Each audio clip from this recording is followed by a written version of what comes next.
Pour ce tutoriel, il vous faudra une clé Torx 20, une clé Torx 10, une pince coupante, du frein filet moyen et une clé BTR 3. Ce tutoriel prendra 30 minutes à être réalisé. Lucie va vous expliquer comment effectuer ce changement. Étape 1, changement du dock batterie inférieur. Débranchez la batterie pour éviter de vous électrocuter. Dévissez la vis platine avec une clé Torx 20, puis tirez doucement le dock pour avoir accès au branchement.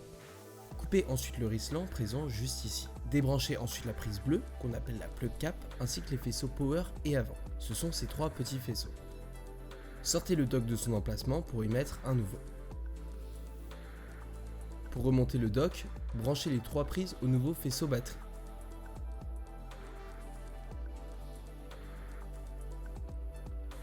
Placez ce nouveau dock sur la platine du dock inférieur et vérifiez le bon alignement.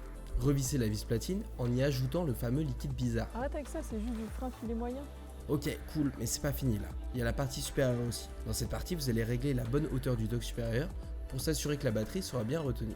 Dévissez les deux vis verticales avec une clé Torx 20. Retirez le dock supérieur de la batterie. Réglez ensuite la nouvelle hauteur de la platine. Dévissez les deux vis retenant la platine au cadre avec une clé BTR 3. Réglez la nouvelle hauteur en vérifiant que c'est bien aligné. Vous pouvez vous aider en plaçant la batterie et en vérifiant le bon verrouillage. Placez le dock sur la platine et vissez les deux vis verticales, toujours avec du frein filet. Ah enfin, tu dis le bon terme. On est bon, Lucie ? Ouais, donc bien vérifier que la batterie soit enfoncée dans le dock batterie inférieur.